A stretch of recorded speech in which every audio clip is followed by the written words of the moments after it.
Assalamualaikum warahmatullahi wabarakatuh.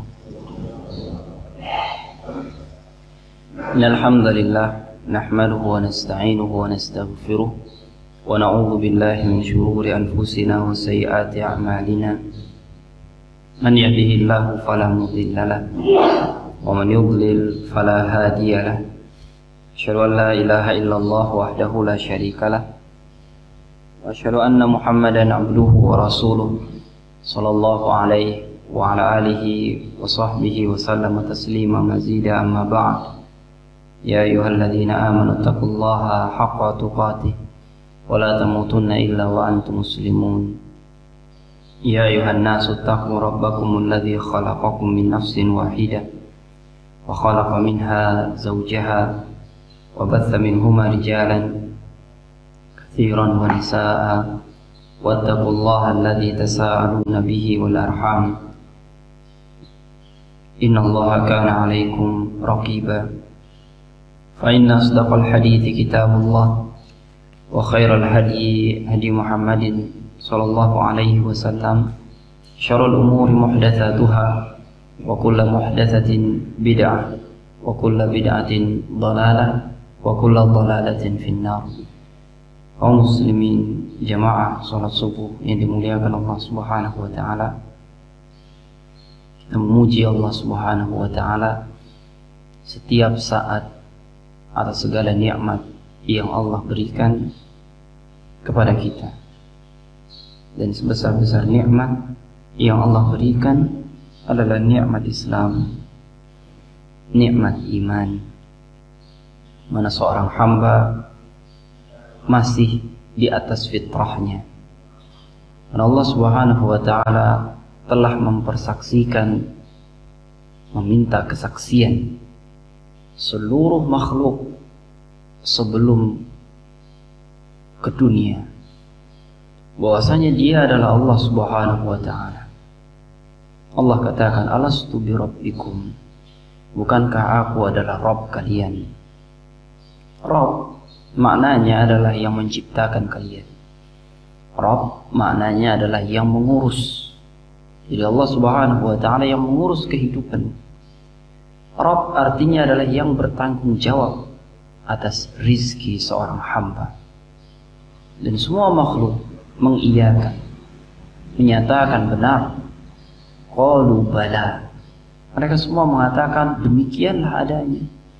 Allah adalah Rabb mereka yang menciptakan, mengurus juga, memberikan rizki juga. Seorang hamba tatkala muslim, dia mukmin, maka dia masih berada di atas fitrah. Sebesar-besar nikmat seorang hamba di atas fitrahnya. Karena banyak yang terjadi dalam kehidupan, pola berpikir sebahagian berubah. Terdengar berita saudara fulan anaknya sakit,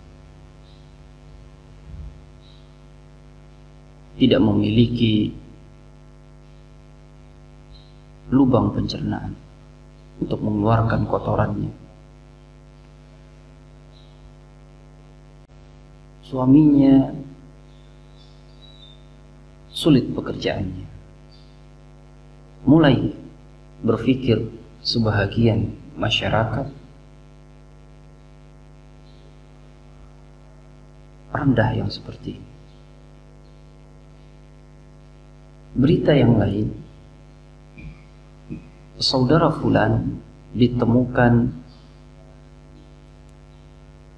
tidak sadarkan diri karena mabuk di dalam mobilnya. Namun kaum muslimin tidak menganggap serendah info yang pertama. Padahal kerendahan di sisi Allah Subhanahu wa taala manakala seorang hamba diberikan nikmat tapi dipergunakan untuk hal yang tidak layak. Bukan kesalahan saudara fulan dia memiliki anak yang harus operasi. Bukan kesalahan saudara fulan kalau penghidupannya sulit hari-hari ini. Itu semua adalah cerita kehidupan yang sudah Allah takdirkan 50.000 tahun sebelum manusia diciptakan. Akan tetapi yang Allah pertanyakan adalah kenapa nikmat yang Allah berikan dipergunakan untuk bermaksiat kepada Allah Subhanahu wa taala.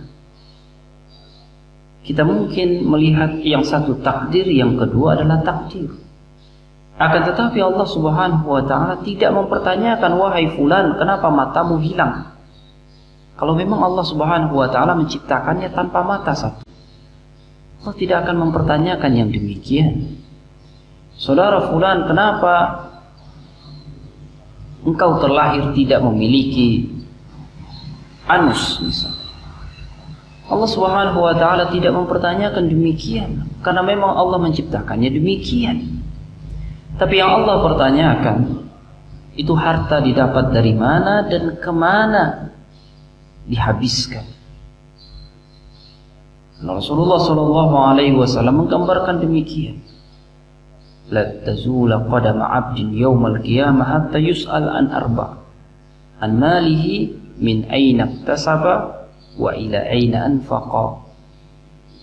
Kaki hamba tidak akan bergerak dia sampai ditanya oleh Rabb-nya mengenai 4 hal, di antaranya adalah rizkinya. Dari mana dia dapatkan harta itu dan untuk hal apa dia pergunakan. Maka konsep memandang suatu berita kembali kepada pandangan kaum muslimin perihal sungguhnya Allah Subhanahu wa taala menciptakan hidup dan mati adalah untuk menguji manusia. Alladzi khalaqal mauta wal hayata liyabluwakum ayyukum ahsanu amala. Dialah Allah sebagai Rabb berhak menguji hambanya dengan menciptakan yang namanya kematian dan kehidupan untuk menguji hamba. Mungkin Allah berikan kepada fulan anaknya 3, tiga-tiganya Allah takdirkan sakit dan tiga-tiganya mati dalam kecil.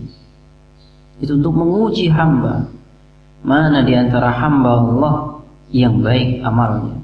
Dan alhamdulillah kita hidup bukan bersaing, akan tetapi setiap yang layak mendapatkan hasil terbaik di sisi Allah, maka dialah yang terbaik. Tidak ada urutan untuk mengalahkan satu dengan yang lainnya di antara hamba-hamba Allah, tidak. Akan tetapi semuanya berhak di sisi Allah melakukan hal yang terbaik. Dan pembahasan yang mulia ini terkait dengan asas yang besar, di mana Allah Subhanahu wa taala dialah Allah, di mana Rasulullah sallallahu alaihi wasallam dialah Rasulullah. Syekh rahimahullah menyatakan makna la ilaha illallah la ma'budu bihaqqin illallah. Pembahasan yang sederhana sekali diucap dengan kalimat la ilaha illallah saja, orang Arab di zaman Rasulullah memahaminya. Akan tetapi kaum muslimin seperti tidak memahaminya dengan apa adanya. Padahal la ilaha illallah yang diucapkan oleh kaum muslimin dan diterima oleh kaum muslimin maknanya adalah la ma'budu bihaqqin illallah. Sebahagian menyangka la ilaha illallah maknanya adalah tidak ada yang ada kecuali Allah. Karena kalimatnya demikian, la mawjuda illallah, tidak ada yang ada selain daripada Allah. Makna yang keliru. Kenapa makna dianggap makna yang keliru? Karena kaum muslimin, masyarakat awam, tidak mengerti perbedaan makna-makna yang seperti ini, tidak mengerti. Yang mereka pahami mungkin benar, akan tetapi guru-guru mereka yang menulis kalimat-kalimat dengan makna yang beragam ini memiliki kekeliruan karena amalannya keliru, karena ajarannya menghantarkan kepada kekeliruan. Akan tetapi kaum muslimin, masyarakat kita tidak mengerti karena tidak sampai ke sana belajarnya, karena memang tidak diajarkan sampai ke sana. Walhasil, makna yang benar adalah tidak ada ilah yang hak kecuali Allah. Sehingga apabila kita ingin menyembah, kita hanya menyembah kepada Allah Subhanahu wa ta'ala. Itu yang benar maknanya. Ini yang dipahami oleh kebanyakan kaum muslimin yang lurus akidahnya. Walaupun beberapa untuk kalimat-kalimat apabila ditanya mungkin tidak akan menyebutkan kalimat yang benar, karena hal-hal kata-kata seperti ini hanya difahami bagi orang yang membaca, bagi orang yang mendengar, bagi orang yang ditunjukkan ini yang salah karena begini maksudnya, ini yang benar karena begini maksudnya. La ilaha illallah itu seperti yang difahami oleh orang-orang Arab jahiliyah. Kalau sudah mengucapkan la ilaha illallah, ini Tuhan-Tuhan yang saya mohon kepadanya harus saya tinggalkan. Nah, itu maknanya. Sederhana, sesederhana itu. Kita tidak boleh lagi minta kepada Hubal. Kita tidak boleh lagi minta kepada Manat. Tidak boleh lagi minta pada Uzza. Maksudnya Nabi yang mulia ini, Muhammad yang kita kenal ini, mengajarkan kita segala permintaan hanya boleh kepada Allah. Nah, itu yang tidak bisa diterima oleh masyarakat Arab Quraisy. Tapi masyarakat kita terbalik. Masyarakat kita mengucapkan la ilaha illallah, kalau ada permasalahan lumrah untuk datang ke dukun meminta bantuan. Padahal itu yang tidak boleh lagi. Minta bantuan hanya kepada Allah Subhanahu wa ta'ala. Kalau sulit-sulit, ini keluarga saya kerasukan jin. Nah, minta pada Allah, ya Allah sembuhkan, ya Allah sembuhkan. Ini enggak berefek. Kelamaan. Maka jin maunya apa? Maunya ini, maunya itu, kita gantikan. Kalau enggak mau juga, kita carikan dukun yang lebih hebat untuk menghantam ini jin yang ada di dalam tubuh keluarga saya. Masyarakat kita masih seperti itu. Ini yang bertentangan dengan la ilaha illallah. Karena apabila sudah la ilaha illallah, kita mengetahui segala sesuatu terjadi atas izin Allah. Maka yang tidak enak, tidak nyaman juga dimintakan kepada Allah agar Allah mencabut izin, sehingga batallah syarat-syarat dari syaitan, syarat-syarat dari jin. Nah, itu dia. Sesederhana itu. Maka Syekh rahimahullah menyatakan, fiha nafyun al-ilahiyah an ghairillahi wa itsbatuha lillahi wahdahu. Dalam kalimat yang kita ucapkan la ilaha illallah, itu membatalkan setiap ilah dan menetapkan ilah hanyalah milik Allah Subhanahu wa ta'ala saja. Maka beliau menyatakan, qala Allah ta'ala fa'lam annahu la ilaha illallah fal ilmu bima'naha wajibun wa muqaddamun ala sairi arkanil Islam. Allah katakan di dalam Al-Quran, fahamilah oleh kalian wahai manusia, la ilaha illallah, tiada ilah yang hak kecuali Allah Subhanahu wa ta'ala. Fahamilah demikian. Dan itu adalah kewajiban pertama setiap muslim. Kalau dia terlahir dalam keadaan Islam, dia tidak perlu lagi seperti orang awam mengatakan, kamu sudah bersyahadat belum? Kamu terlahir dalam keadaan Islam sah, maka sekarang syahadat. Tidak perlu seperti itu. Kalau dia terlahir dalam keadaan Islam, maka dia belajar sesuai dengan tuntutan Allah. Fa'lam, fahamilah la ilaha illallah, artinya belajar la ilaha illallah. Kalau dia terlahir bukan dalam keadaan Islam orang tuanya, sehingga tumbuh dalam keadaan kaum kafirin, maka dia harus mengenali la ilaha illallah untuk dia berikrar la ilaha illallah, tiada ilah yang hak kecuali Allah. Yang kata orang agama ini ilahnya adalah Allah, salah. Yang kata orang agama itu ilahnya juga adalah Allah, salah. Agama fulan Tuhannya juga Allah, salah. Dia adalah Allah, Tuhan yang Maha Esa, namun namanya berbeda, salah. Tidak demikian.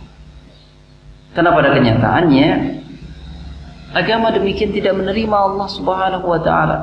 Bahkan agama Syiah pun tidak menerima Allah Subhanahu wa ta'ala.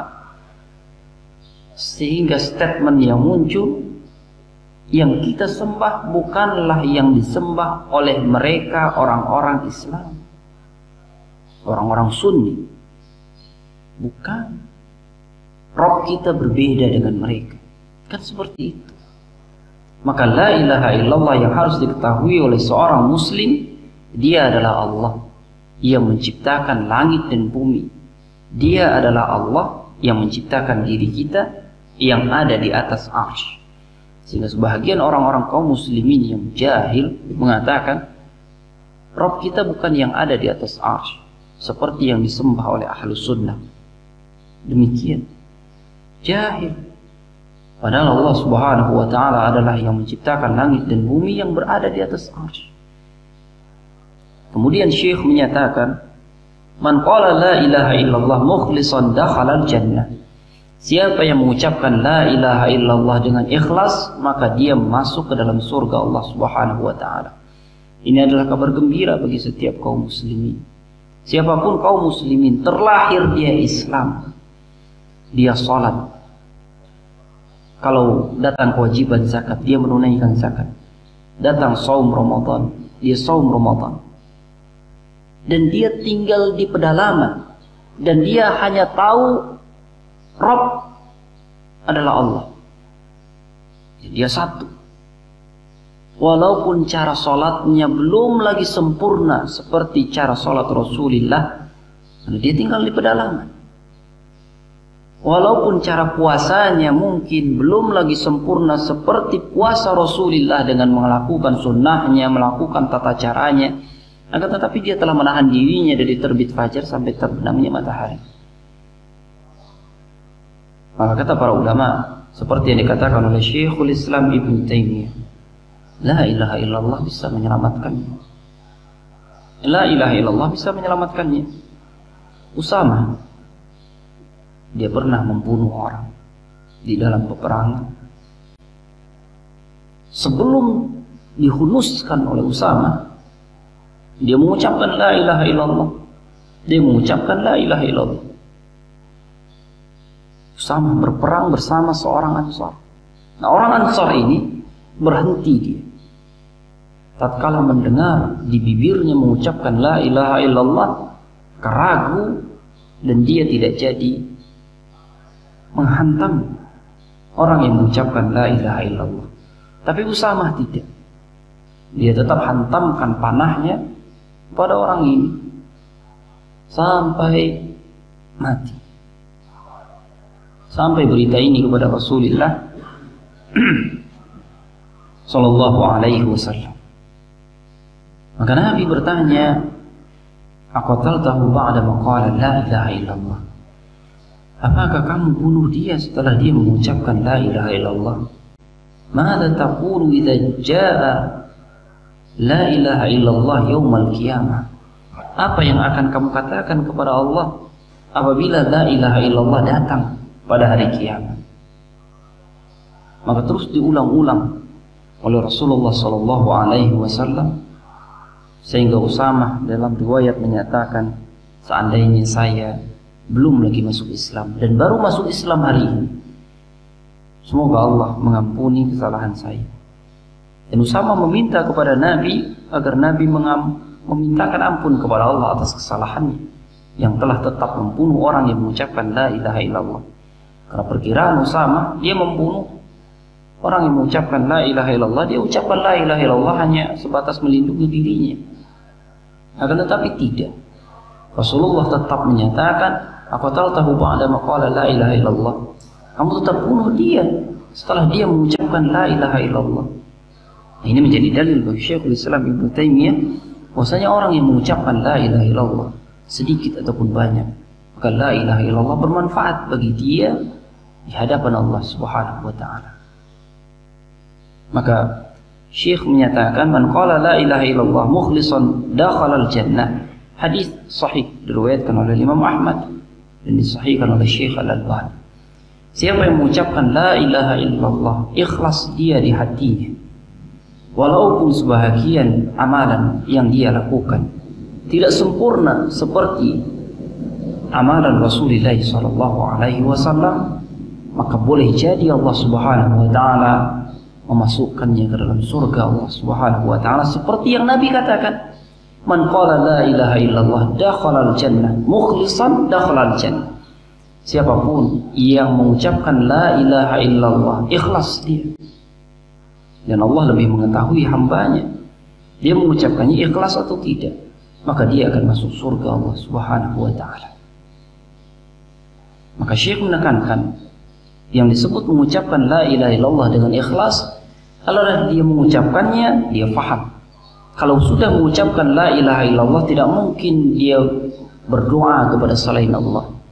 Kalau mengucapkan la ilaha illallah tidak mungkin dia meminta kepada selain Allah, dia mengharap kepada selain Allah, dia takut kepada yang lain, lebih besar takutnya, melebihi takutnya kepada Allah Subhanahu wa taala. Dia bertawakal kepada selain Allah tidak mungkin.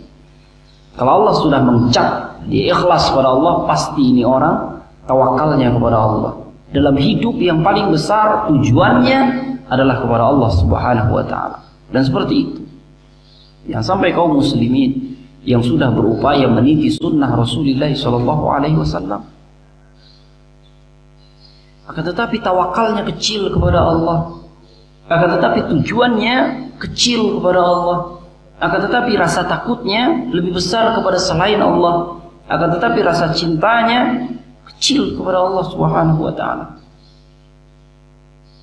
Hanya amalan-amalan zahirnya mengikuti sunnah Rasulullah SAW, akan tetapi yang ada di hatinya, keikhlasannya kecil kepada Allah Subhanahu wa taala. Lebih hebat orang awam di dalam pengikhlasannya kepada Allah Subhanahu wa taala, walaupun pengetahuannya kecil. Jangan sampai seperti ini. Kenapa bisa terjadi seperti ini? Syaitan. Bukankah seseorang semakin mendekat kepada Allah, maka akan semakin berupaya syaitan di dalam menghabisinya. Orang awam cukup satu syaitan, dia akan menggodanya dengan kebodohannya, cukup. Tapi orang yang memiliki ilmu, syaitan akan mengarahkan banyak syaitan lainnya untuk menggodanya, melupakannya akan ilmunya. Banyak ilmunya akan tetapi lupa. Datang syaitan dari kanan, syaitan dari kiri, membuatnya lupa akan ikhlas yang pernah dipelajari, akan khauf yang pernah dipelajari, akan tawakal yang pernah dipelajari, sehingga seperti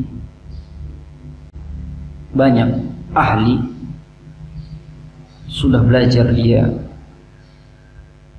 sampai jenjang pendidikan yang tinggi, akan tetapi pelajaran dasar dia lupa, pelajaran menengah dia lupa, pelajaran lanjutan dia lupa, tinggal kemampuan berdebat. Ini terjadi.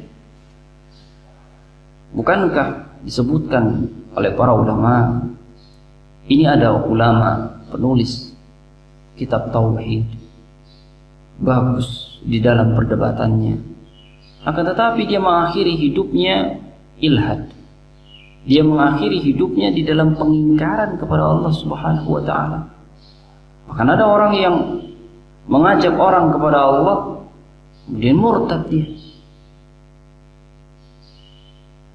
Nah, ini bisa jadi seperti ini. Karena syaitan semakin tinggi orang belajar, maka akan semakin berupaya untuk mentergelincirkannya. Yang ketiga, Syekh rahimahullah membawakan sabda Rasulullah sallallahu alaihi wasallam kepada pamannya, "Ya ammi, qul la ilaha illallah kalimatan uhajju laka biha indallah." Wahai paman, ucapkan la ilaha illallah, kalimat yang aku akan membelamu di sisi Allah dengan kalimat ini. Dibawakan oleh Syekh rahimahullah kalimat yang seperti ini agar kita memahami, tidak cukup hati percaya ini Rasulullah, hati dia percaya ini Rasulullah Muhammad Rasulullah, seperti Abu Talib. Karena Abu Talib yang bertemu dengan pendeta Bahirah, pendeta Buhairah, anakmu ini, anak paman, anak saudaramu ini adalah orang yang luar biasa, ada tanda kenabian, bawa pulang. Abu Talib tahu sedari kecil Nabi yang mulia alaihissalatu wassalam tidak pernah berbohong. Abu Talib tahu. Abu Talib yang membela Rasulullah sallallahu alaihi wasallam,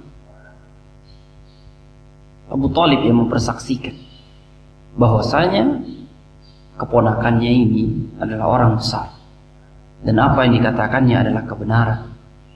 Akan tetapi tidak cukup pengetahuan dan pembelaan bagi orang yang tidak mau mengucapkan la ilaha illallah. Kalimat la ilaha illallah butuh diucapkan.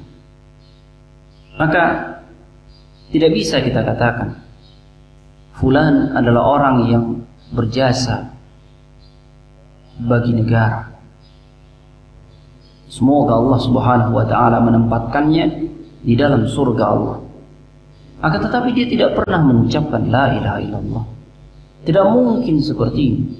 Tidak mungkin kita akan mengatakan dia di surga, akan tetapi dia tidak mengucapkan la ilaha illallah.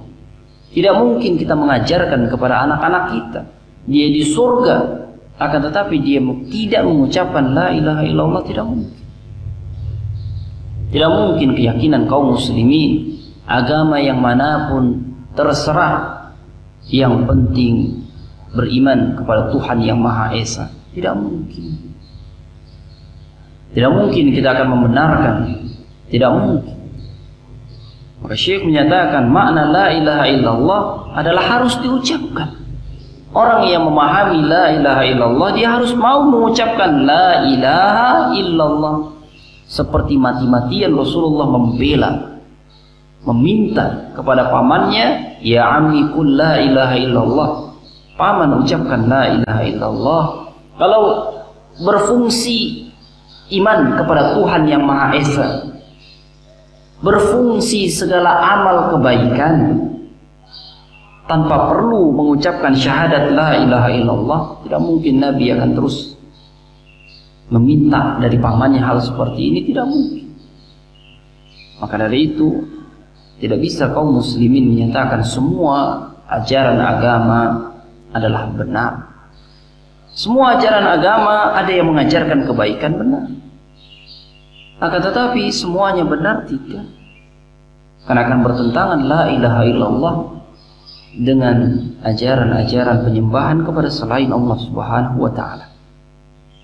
Kemudian Syekh rahimahullah membawakan poin yang keempat, wa baqiya Rasul fi Makkah 13 aman yad'u al-arab qailan qulu la ilaha illallah faqalu ilahan wahidan ma sami'na bihadza. Rasulullah 13 tahun di Mekah mengajak kepada umatnya, kaumnya untuk mengucapkan la ilaha illallah. Akan tetapi mereka paham. Lalu apa yang mereka katakan? Ilahan wahidan ma sami'na bihadza. Satu Tuhan saja, satu ilah saja. Kami enggak pernah dengar hal yang seperti ini. Li'anna al-arab fahim ma'naha wa anna man qalaha la yad'u ghairallah fatarakuha wa lam yaquluha. Qala Allah Ta'ala innahum kanu idza qila lahum la ilaha illallah yastakbirun wa yaquluna a inna latariku alihatana li sya'irin majnun bal jaa bil haqqi wa saddaqal mursalin. Mereka mengatakan tatkala Nabi mengajarkan kepada mereka la ilaha illallah, apakah pantas kita meninggalkan Tuhan-Tuhan kita untuk seorang penyair gila? Tidak mungkin. Karena masyarakat Arab masih menyembah kepada banyak Tuhan, seperti yang berusaha untuk didekatkan oleh masyarakat kaum muslimin hari ini. Kita mengakui adanya Tuhan agama fulan, kita mengakui adanya Tuhan agama fulan, kita mengakui adanya Tuhan agama fulan. Keyakinan yang keliru dari kaum muslimin. Agama kita meminta agar la ilaha illallah, tidak ada ilah yang hak kecuali hanya Allah. Perkara kita tidak memaksakan itu benar, karena Allah menyatakan la ikraha fid din. Akan tetapi keyakinan kaum muslimin haruslah seperti itu, la ilaha illallah, tidak ada ilah yang hak kecuali Allah.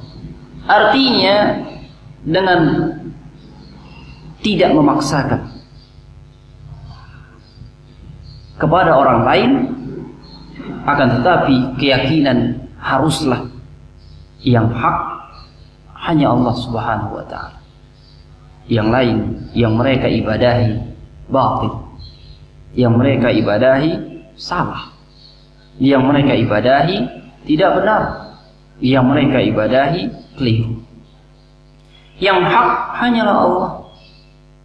Kalau mau kami kabarkan seperti itu, kalau mau kami tunjuki jalan yang benar seperti ini. Akan tetapi untuk mengiyakan semua agama itu akan mengantarkan kepada surga, tidak. Surga Allah diberikan kepada yang mengucapkan dan memahami la ilaha illallah. Selain itu tidak. Perkara kita tidak memaksakan, iya. Perkara kita tidak mungkin menzalimi, iya. Perkara kita harus rukun sesama manusia yang tinggal, iya. Tidak menyakiti, iya. Tapi berkeyakinan acak-acakan tidak mungkin. Nah, ini perbedaan kaum muslimin dengan umat lainnya. Dalam hal lain kita bekerja sama, akan tetapi satu hal ini dalam la ilaha illallah kita harus menjadi orang yang mantap, menjadi orang yang yakin, menjadi orang yang tidak mencela-mencela bahwasanya la ilaha illallah, la ma'budu bihaqqin illallah. Maka Nabi menyatakan, man qala la ilaha illallah wa kafara bima yu'bad min dunillah haruma maluhu wa damuhu. Siapa yang mau mengucapkan la ilaha illallah dan mengingkari segala yang diibadahi oleh orang-orang banyak yang bukan kepada Allah ibadahnya, maka telah tegak kehormatan darahnya dan kehormatan hartanya. Artinya Allah menjamin kehormatan harta seseorang, menjamin kehormatan darah seseorang yang telah mengucapkan la ilaha illallah dan mengingkari segala peribadatan selain daripada Allah Subhanahu wa ta'ala. Maka yang kelima, Syekh rahimahullah menyatakan la ilaha illallah asasut tauhid wal islam wa manhaju kamilun lil hayat yatahaqqaq bitawjihi kullu anwa'il ibadah wa dhalika idza khada'a al-muslimu lillahi wa da'ahu wahdahu wahtakama li syar'ihi duna ghairihi. Ujung kalimatnya tegas seperti ini, sehingga efeknya pun konsekuensinya harus diterima. Kata Syekh rahimahullah, apabila seseorang telah meyakini ilah hanya Allah Subhanahu wa ta'ala, artinya tidak ada yang ditaati kecuali Allah Subhanahu wa ta'ala. Ketaatan mutlak yang tidak bisa ditawar hanyalah kepada Allah Subhanahu wa ta'ala.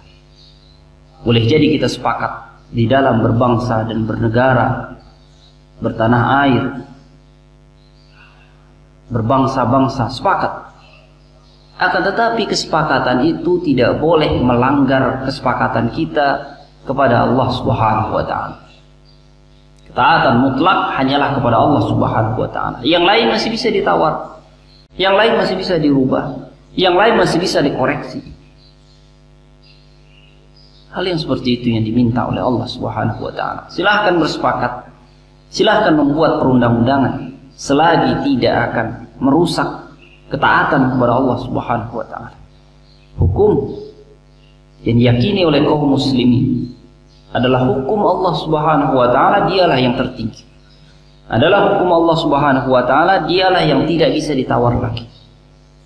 Silakan kaum muslimin berbuat hukum, membuat hukum di segala bidang, akan tetapi hukum Allah Subhanahu wa taala dialah hukum yang tertinggi, yang pasti benar, akan mendatangkan kebaikan, kemaslahatan. Itu silahkan.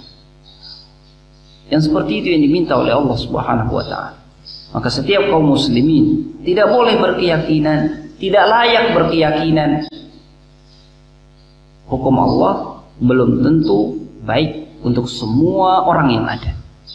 Tidak boleh ada keyakinan seperti ini. Perkara kita tidak sepakat sesama manusia untuk menerapkan hukum Allah, itu lain.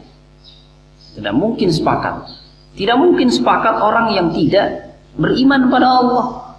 Itu sulit. Akan tetapi orang yang beriman kepada Allah harus sepakat bahwasanya hukum Allah dia adalah hukum yang paling adil, paling bermanfaat, paling menyelesaikan masalah. Hukum Allah di atas segala-galanya, segala hukum yang dibuat oleh manusia. Orang yang beriman kepada Allah harus seperti itu keyakinannya. Perkara belum lagi bisa diterapkan karena kita berbangsa dan bertanah air berbeda di dalam berkeyakinan, itu lain lagi, itu nomor sekian. Akan tetapi kata Syekh rahimahullah, setelah seseorang itu mengimani, meyakini la ilaha illallah, maka puncaknya akan sampai kepada hal yang seperti itu. Waqala Ibnu Rajab, beliau bawakan poin yang keenam. Ibnu Rajab rahimahullah menyatakan, al-ilah huwallazi yuta'u wa la yu'sa haibatan wa ijlalan. Kalau kita menyatakan la ilaha illallah, maka fahami yang disebut ilah itu adalah yang ditaati, tidak boleh dimaksiati secara penghormatan dan ketundukan, wa mahabbatan wa khaufan wa rajaan, dengan penuh rasa cinta, rasa takut, rasa harap, wa tawakkulan alaihi, bersandar diri hanya kepada Allah, wa su'alan minhu, meminta hanya kepada Allah, wa du'aan lahu, berdoa hanya kepada Allah, wa la yasluhu hadza kulluhu illa lillah, semua ini tidak ditujukan kecuali hanya kepada Allah. Faman asyraka makhluqan fi syai'in min hadhihi al-umur allati hiya khasaisul ilah kana dzalika qadhan fil ikhlasihi. Siapa yang melencengkan satu saja dari perihal tadi, maka telah mencoreng la ilaha illallah yang dia ucapkan. Maka kaum muslimin yang dimuliakan Allah Subhanahu wa taala, beginilah konsekuensi dari la ilaha illallah. Beliau menyampaikan dalam poin yang ketujuh, inna kalimatan la ilaha illallah tanfa'u qailaha idza lam yanqudha bisyirkin. Ia mengucapkan la ilaha illallah bermanfaat baginya sampai ke surga nanti, apabila tidak dibatalkan dengan kesyirikan. Fahiya syabihatun lil wudu alladhi yanquduhu al hadath. Sama seperti wudu. Kalau kita berwudu, maka wudu itu bermanfaat untuk setiap kali kita sholat, selagi belum batal karena hadath, belum lagi kentut, belum lagi buang air, buang angin, buang air. Kalau belum batal karena hadath, maka wudu bermanfaat. Begitu pula kalimat la ilaha illallah, kata Syekh, maka dia bermanfaat bagi kaum muslimin selagi tidak batal karena kesyirikan. Maka demikian pendapat Syekhul Islam Ibnu Taimiyah. Bisa jadi orang yang mengucapkan la ilaha illallah, walaupun dia tidak sempurna ibadahnya sesuai dengan sunnah Rasulullah SAW, karena pengetahuannya, karena kalau datang ilmu kepadanya dia pasti mengikuti Rasulullah SAW. Tapi karena pengetahuannya, belum ada buku, belum ada yang mengajarkan, dan dia keterbatasan pengetahuannya. Dengan la ilaha illallah Allah menyelamatkannya. Karena demikian sabda Rasulullah SAW yang ada, bisa jadi. Kemudian Syekh rahimahullah menyempurnakan dengan makna Muhammad Rasulullah. Karena tidak sempurna kalimat tauhid dengan hanya mengucapkan la ilaha illallah tapi tidak bersaksi bahwasanya Muhammad adalah Rasulullah. Tidak bisa. Perbedaan antara orang-orang Yahudi yang tidak mau mentaati Rasulullah dalam hal ini. Dia mengakui la ilaha illallah, akan tetapi tidak mengakui Muhammad sebagai Rasulullah, tidak bisa. Dan Yahudi sekarang ada juga yang tidak menyembah kepada Allah Subhanahu wa taala, dan kenyataannya tidak beribadah kepada Allah. Peribadatannya acak-acakan, menyembah kepada penyembah berhala. Beliau menyatakan, al-imanu bi annahu mursalun min indillah wa nusaddiquhu fima akhbar. Seseorang, ini juga yang kurang dipahami oleh kaum muslimin, mereka menyatakan nabinya adalah Muhammad SAW tapi tidak memahami poin-poin yang harus diwujudkan. Iman bahwasanya nabi kita Muhammad adalah Rasulullah bi annahu mursalun min indillah. Kita mengimani beliau diutus oleh Allah Subhanahu wa taala. Maka dari itu nusaddiquhu fima akhbar. Setiap apa kata nabi harus dibenarkan.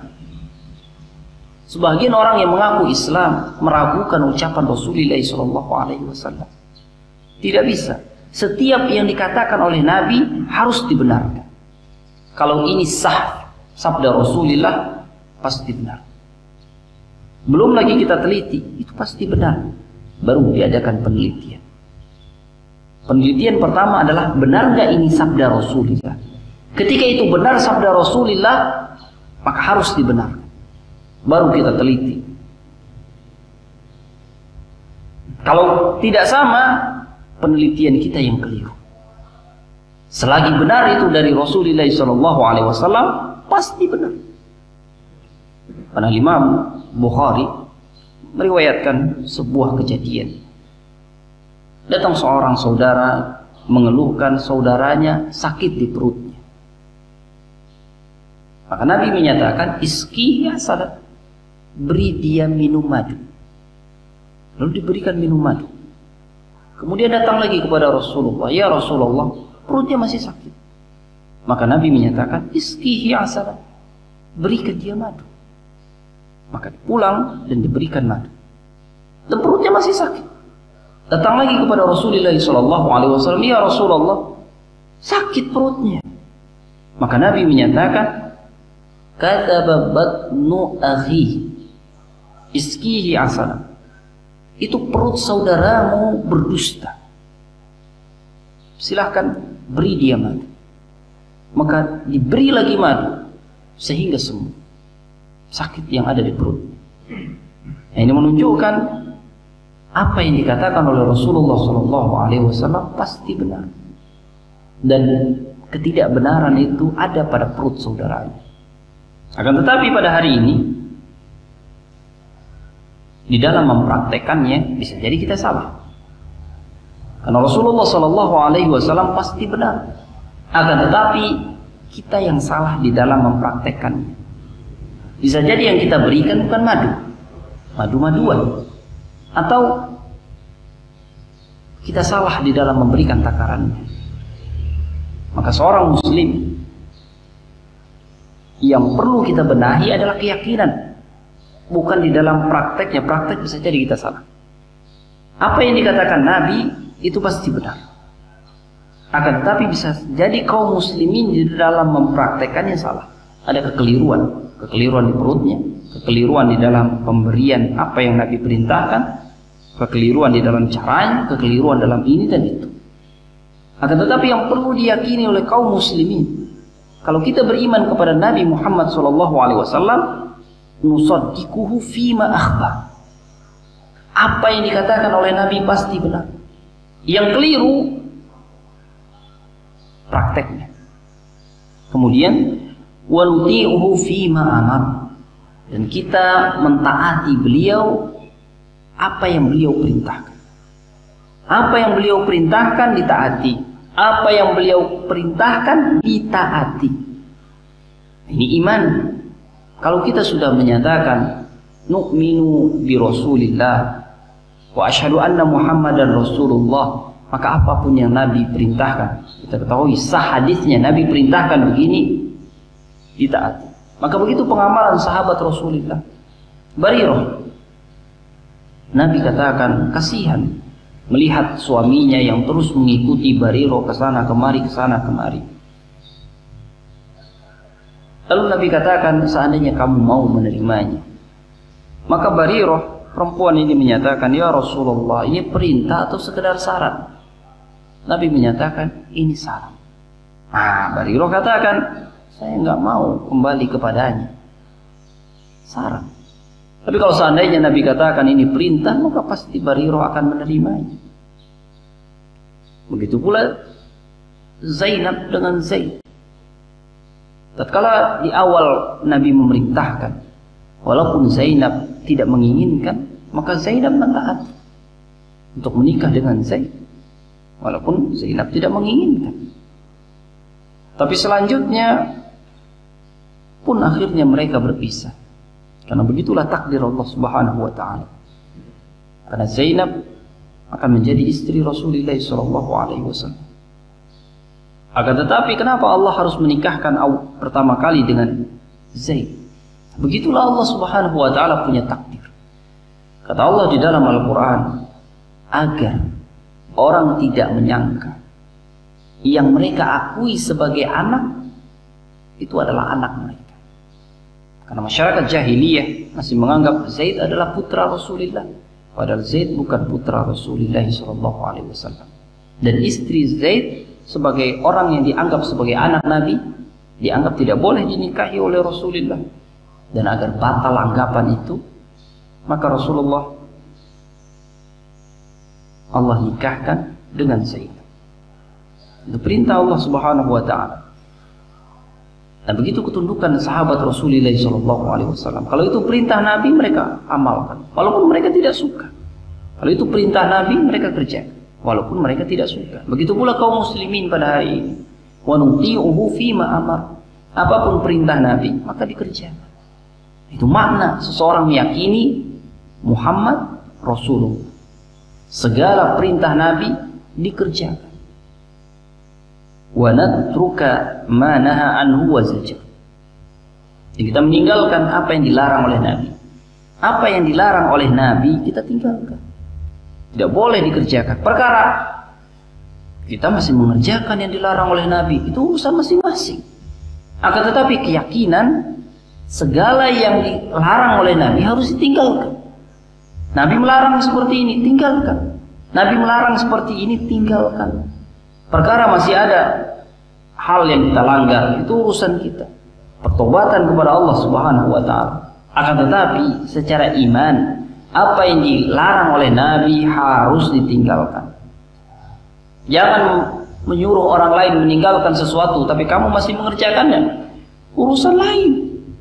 Kita harus melarang orang dari setiap apa yang Nabi larang.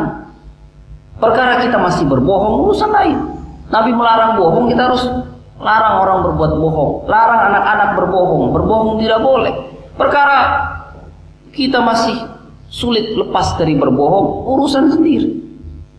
Tapi yang harus diajarkan adalah apa yang Nabi larang harus ditinggalkan. Tidak sempurna iman seseorang apabila masih membenarkan apa perbuatannya sendiri. Wa na'budallaha bima syara'a. Ini dia. Kita beribadah kepada Allah Subhanahu wa taala dengan yang Nabi syariatkan. Tidak boleh seorang muslim tatkala dia tahu ini syariat Nabi, dia beribadah dengan cara lain. Tidak boleh. Kita beribadah kepada Allah dengan apa yang Nabi syariatkan.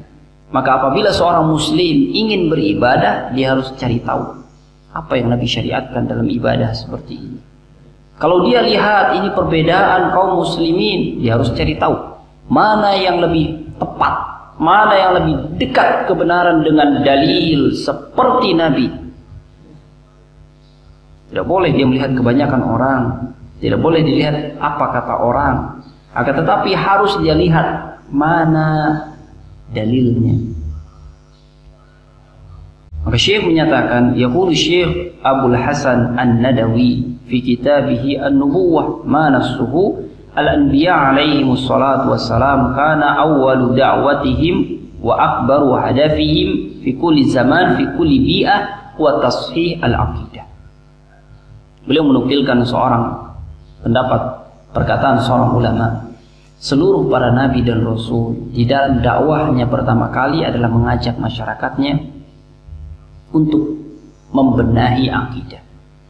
Kan tidak mungkin kita belajar sholat, kita belajar zakat, kita belajar saum, kita belajar haji, akan tetapi kita tidak mengetahui makna dari syahadat kita, konsekuensi dari syahadat kita tidak mungkin. Kita sholat tapi kita masih bersimpuh kepada berhala, tidak mungkin. Maka yang pertama kali diajarkan oleh para nabi dalam setiap tempat adalah mengesahkan Allah Subhanahu wa taala dengan la ilaha illallah. Rasulullah mengutus Mu'adz ke Yaman. Nabi katakan kepada Mu'adz, "Falyakun awwal ma tad'uuhum ilaihi syahadat." Wahai Mu'adz, yang pertama kali engkau harus ajak mereka adalah syahadat. La ilaha illallah, tiada ilah yang hak kecuali Allah Subhanahu wa taala. فَإِنْهُمْ أَطَاعُوكَ لِذَلِكَ فَأَعْلِمْهُمْ أَنَّ اللَّهَ قَدِ افْتَرَضَ عَلَيْهِمْ 5 salawat. Kalau mereka sepakat menaatimu dalam hal la ilaha illallah, maka ajarkan Allah mewajibkan kepada mereka salat. Maka itu yang kita benahi kepada anak-anak. Kita ajarkan dari kecil la ilaha illallah, yang memberikan kita makan Allah, yang memberikan kita pakaian Allah.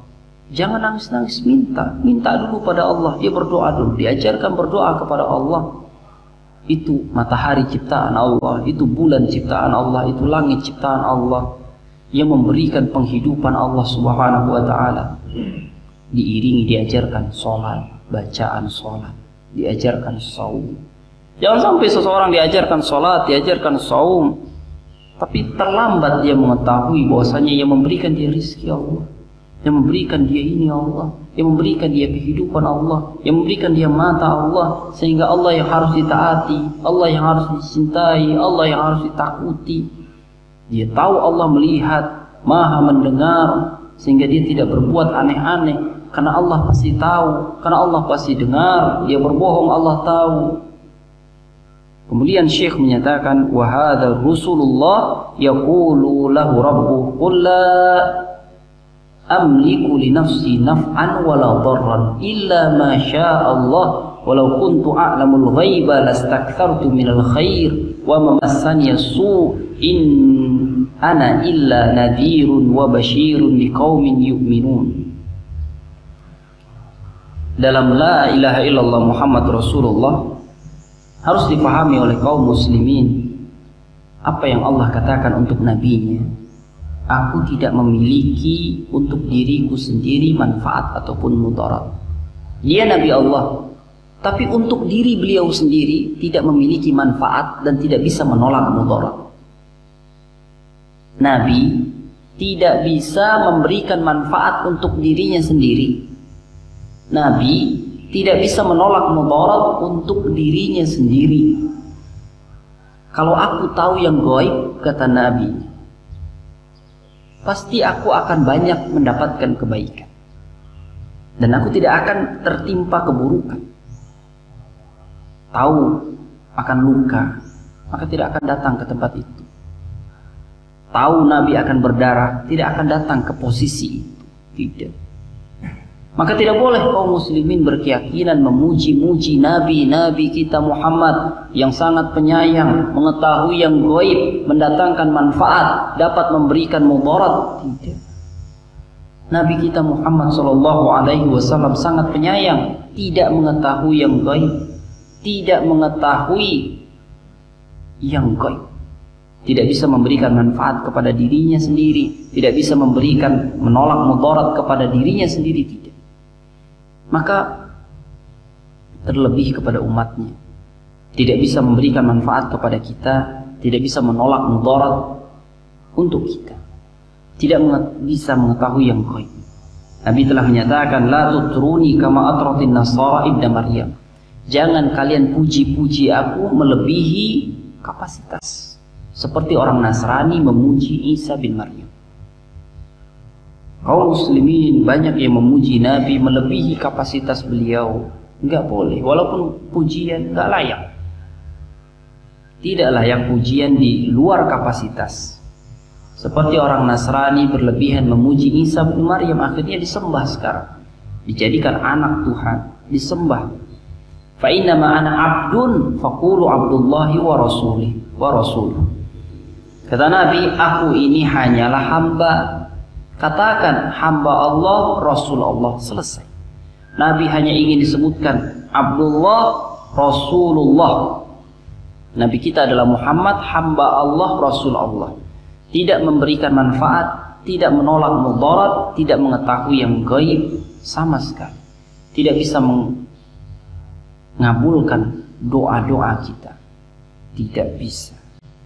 Maka tidak boleh bersumpah dengan nama Rasul. Demi Rasulullah, tidak boleh. Yang boleh hanya demi Allah saja. Demi Rasulullah, kekeliruan kaum muslimin di dalam bersumpahnya. Poin terakhir, Syekh menyatakan, inna mahabbatar Rasul takunu bi ta'atihi. Cara kita menyayangi Nabi, mencintai Nabi dengan mentaati Nabi.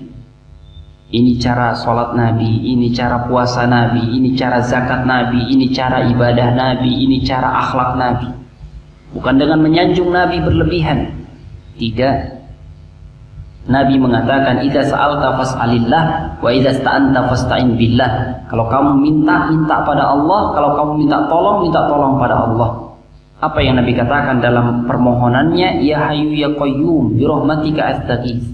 Ya Allah yang maha hidup, maha berdiri sendiri, dengan rahmatmu aku memohon pertolongan. Maka demikian kaum muslimin di dalam bersyahadat la ilaha illallah Muhammad Rasulullah, menempatkan Allah pada tempatnya, menempatkan Rasulullah pada tempatnya. Tiada ilah yang hak kecuali Allah, dan Nabi adalah hamba dan utusan Allah. Tidak dipuji berlebihan dan tidak dikurangi haknya sama sekali. Semoga yang kita bahas mudah difahami dan dapat diamalkan, menguatkan dan memurnikan keyakinan. Mungkin ada pertanyaan sebelum kita tutup.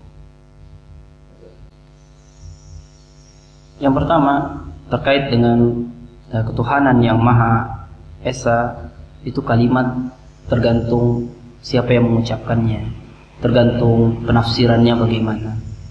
Bisa ditafsirkan tepat, bisa ditafsirkan tidak tepat. Perkara la ilaha illallah juga sama. Apa yang Allah inginkan, apa yang Nabi ajarkan, tepat. La ma'budu bihaqqin illallah, tidak ada yang hak ilah kecuali Allah Subhanahu wa taala. Kenyataannya juga ditafsirkan dengan kekeliruan dari kaum muslimin. Maka ringkasnya dalam pembahasan ini adalah poinnya dan tuntasnya, kalimat bisa jadi tepat, bisa jadi tidak tepat, sesuai dengan penafsiran orang yang tepat atau orang yang tidak tepat. Kaum muslimin mencukupkan diri dengan la ilaha illallah apabila dia mengucapkan Tuhanan yang Maha Esa. Kalau benar keyakinannya, tepat. Kalau keliru yang dia maksudkan, tidak tepat. Karena setiap kalimat tergantung penafsirannya. Bahkan Al-Quran bisa ditafsirkan dengan tafsiran yang keliru. La ilaha illallah cukup dengan maknanya yang tepat. Kemudian terkait kesyirikan, itu membatalkan tauhid. Secara ilmiah dan keyakinan seperti itu. Seperti wudu batal karena hadas. Seperti itu batal. Nah, sekarang bagaimana dengan orang per orang? Bagaimana dengan saya? Ini lain lagi pembahasannya. Saya dan orang per orang berbeda. Contohnya begini. Saya berwudu tanpa saya ketahui. Saya kentut. Secara hukum, wudhu batal karena buang angin, kentut. Tapi saya tidak sadar. Kemudian saya sholat. Selesai sholat saya, sampai bertemu dengan Allah Subhanahu wa ta'ala. Ya Allah, saya sholat setelah berwudu. Perkara kentut saya tidak tahu. Dan saya tidak dihukumi dengan hal yang saya tidak tahu. Mau dikoyak-koyak badan saya tidak tahu. Dan tidak sadar kalau saya kentut. Saya sadar, saya wudu. Dan hal seperti ini tegak di dalam fikih. Di dalam fikih seperti ini, keyakinan tidak bisa dibatalkan dengan keraguan-raguan. Saya yakin saya sudah wudu tadi, tapi saya ragu. Saya sudah batal belum ya? Maka para ulama sepakat, keyakinan tidak bisa dibatalkan dengan keraguan-raguan. Bila yakin sudah wudu, keraguan-raguan batal atau belum, maka buang keraguan-raguan. Sholat. Harus nggak ulang wudu? Jangan ulang wudu. Mengikuti keraguan-raguan dari syaitan. Tegak di atas keyakinan sudah wudu, sholat. Nah begitu para ulama menasihati di dalam mengambil keyakinan dalam ibadah agar tidak dipermainkan oleh keraguan-raguan syaitan. Begitu pula dengan kesyirikan. La ilaha illallah batal, tauhid batal dengan kesyirikan. Perkara saya, dia tidak bisa semudah-mudah itu. Karena ilmiah berbeda dengan terapannya. Terapannya, apakah saya melakukan kesyirikan, saya sadar. Apakah saya melakukan kesyirikan, saya tahu itu kesyirikan. Apakah sudah sampai ilmunya, sudah ada yang menasihati belum, sudah sejelas-jelasnya melihat matahari belum. Kalau sudah, dan itu pilihan saya untuk berbuat syirik kepada Allah, sadar betul, tidak ada paksaan, sesadar-sadarnya, tidak mengapa. Maka saya musyrik. Tapi kalau tidak seperti itu, lain urusan. Seperti Ammar bin Yasir, Ammar. Dia mengucapkan kalimat kufur, beriman kepada Hubal, meninggalkan Allah Subhanahu wa ta'ala dalam keterpaksaan. Seorang anak di depan kepalanya dilihat bapaknya dibunuh, ibunya disiksa dan dibunuh, hampir gila kepalanya. Maka Nabi menyatakan, sabron ya ala Yasir, fa inna mau'idakumul jannah. Sabar, sabar keluarga Yasir, tempat kalian surga. Kalau kamu dipaksa seperti itu lagi, silahkan ucapkan. Maka terapan berbeda dengan penjelasan ilmiah. Penjelasan ilmiah tegas dan tidak bisa ditawar. Adapun terapannya, la yukallifullahu nafsan illa wus'aha. Allah tidak membebani seorang hamba di luar batas kemampuannya. Dan Allah lebih tahu batas kemampuan hamba, maka dalam terapan ini tidak bisa semua orang menerapkannya. Allahu a'lam. Kita tutup subhanakallahumma wa bihamdika asyhadu an la ilaha illa anta astaghfiruka wa atubu ilaik. Assalamualaikum warahmatullahi wabarakatuh.